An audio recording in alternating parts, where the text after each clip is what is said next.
یزید بن معاویہ تاریخ اسلام کا وہ بدترین شخص ہے جس کے ہاتھ اہل بیت رسول کے خون سے رنگے ہیں۔ اس کی سیاہ شخصیت اور کارنامے اسے فرعون، نمرود اور قارون کی صف میں کھڑا کر دیتی ہیں، جس کا انجام آخرت میں بھیانک ترین اور باعث عبرت ہوگا۔ اس نے مدینہ میں فساد مچایا، کعبہ کو نذر آتش کیا اور سینکڑوں صحابہ کو اپنی بیعت توڑنے کی وجہ سے شہید کیا۔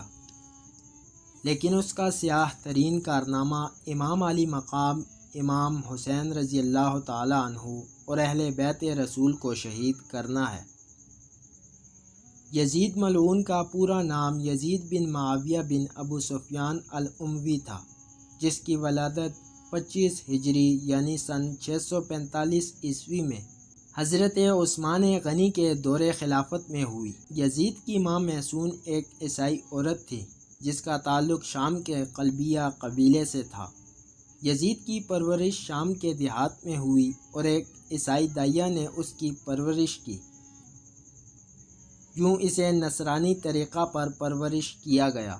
جب سن 60 ہجری میں حضرت معاویہ بن ابو سفیان رضی اللہ تعالی عنہ نے امیر المؤمنین حضرت علی رضی اللہ تعالی عنہ سے قاتلین عثمان کی وجہ سے اختلاف کر کے شام میں بنو امیہ حکومت کی بنیاد رکھی، تو اس وقت یزید نوجوان تھا، لہٰذا حضرت معاویہ رضی اللہ تعالی عنہ نے یزید ملعون کو اپنے بعد حاکم بنانے کی کوشش کی، اور پھر صلح حسن کے بعد جب پوری اسلامی حکومت معاویہ ابن ابو سفیان کے ہاتھوں آئی تو انہوں نے شام، عراق، مصر اور حرم میں اپنے حمایتیوں کے ذریعے خطبوں میں یزید کا نام لینے کا حکم دیا اور یزید کو اپنا جانشین منتخب کر دیا، اور یوں امام حسن رضی اللہ تعالی عنہ کے ساتھ کی گئی شرائط کو توڑ دیا گیا۔ سن 60 ہجری میں نبی کریم صلی اللہ علیہ وسلم کی پیشگوئی کے مطابق یزید تخت نشین ہوا اور تاریخ اسلام کا ایک سیاہ باب کھل گیا۔ کچھ اصحاب رسول نے یزید کی بیعت سے سری طور پر انکار کر دیا، جن میں اس وقت کے سب سے افضل شخص اور نواسہ رسول صلی اللہ علیہ وسلم حضرت امام حسین بھی شامل تھے۔ اس بات کا بہت زیادہ اندیشہ تھا کہ کہیں اسلامی حکومت کے اندر بغاوت نہ پھوٹ پڑے اور لوگ حضرت حسین ابن علی کو اپنا رہنما بنا کر خروج نہ کر دے۔ اس جرم میں امام حسین رضی اللہ تعالی عنہ اور اہل بیت رسول کو سن 61 ہجری میں میدان کربلا میں یزید کے حکم پر شہید کر دیا گیا، اور ان کے سر کو بطور عبرت شام کے بازاروں میں نیزوں پر بلند کیا گیا اور لوگوں کو دکھایا گیا کہ بغاوت کا کیا انجام ہوتا ہے۔ ناظرین، یزید کی ذاتی زندگی کو مورخین نے فحاشی، برائی، خباثت اور سرکشی سے بھرا ہوا لکھا ہے۔ امام طبری نے نقل کیا کہ صحابی رسول صلی اللہ علیہ وسلم حضرت عبداللہ ابن حنظلہ رضی اللہ تعالی عنہ اور اصحاب کی ایک جماعت نے جب یزید کے متعلق معلومات کی اور اس کے دربار پہنچے تو اسے ایک سرکش حاکم پایا، لہٰذا حضرت عبداللہ ابن حنظلہ کہتے ہیں کہ خدا کی قسم ہم یزید کے دربار سے اس حال میں باہر نکلے کہ ہمیں آسمان سے پتھر برسنے کا خوف تھا۔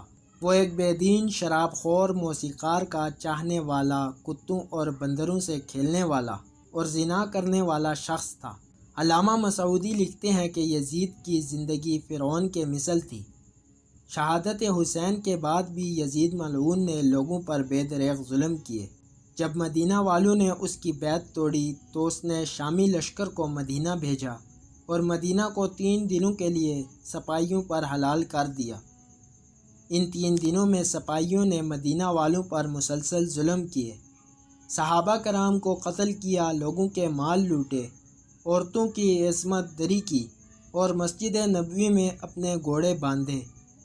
پھر 63 ہجری کے آخر میں جب حضرت عبداللہ ابن زبیر رضی اللہ تعالی عنہ نے مکہ میں اپنی امارت قائم کر لی تو یزید کے حکم سے شامی فوج نے مکہ پر چڑھائی کر دی اور حرم میں منجنیقیں پھینکی، جس سے کعبہ میں آگ لگ گئی۔ بیت اللہ کی ایک دیوار بھی شہید ہو گئی تھی۔ بقول اسیران کربلا یزید کی حکومت کے اب گنتی کے چند دن رہ گئے تھے اور قریب ہی وہ دنیا و آخرت میں تباہ و برباد ہونے والا تھا۔ یزید کی موت کے متعلق مورخین کے الگ الگ اقوال اور روایات ملتی ہیں، جن میں سب سے زیادہ باسند اور صحیح قول یہ ہے کہ شہادت حسین اور حرا کے واقعہ کے بعد جب یزید اپنے جشن اور تکبر میں مست تھا، اس نے مکہ پر حملہ کرنے کا حکم جاری کیا۔ یہ سن 64 ہجری ربیع الاول کا مہینہ تھا۔ چند ہی دنوں میں وہ ایک موذی بیماری میں مبتلا ہو گیا۔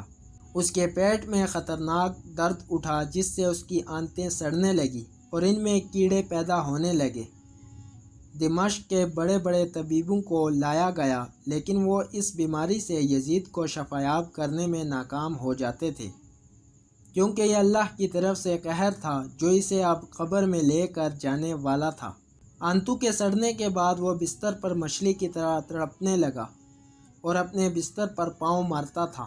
وہ پوری رات درد کے مارے چیختا اور اپنی تکلیف کی شدت سے جب چیخیں مارتا تو بیل کی طرح آوازیں نکلتیں۔ اگر پانی پیتا تو حلق میں جا کر کانٹوں جیسی تکلیف محسوس کرتا اور نہ پیتا تو سینے میں آگ لگ جاتی تھی۔ 15 ربیع الاول کے دن اسی حالت میں تڑپتے ہوئے وہ واصل جہنم ہوا۔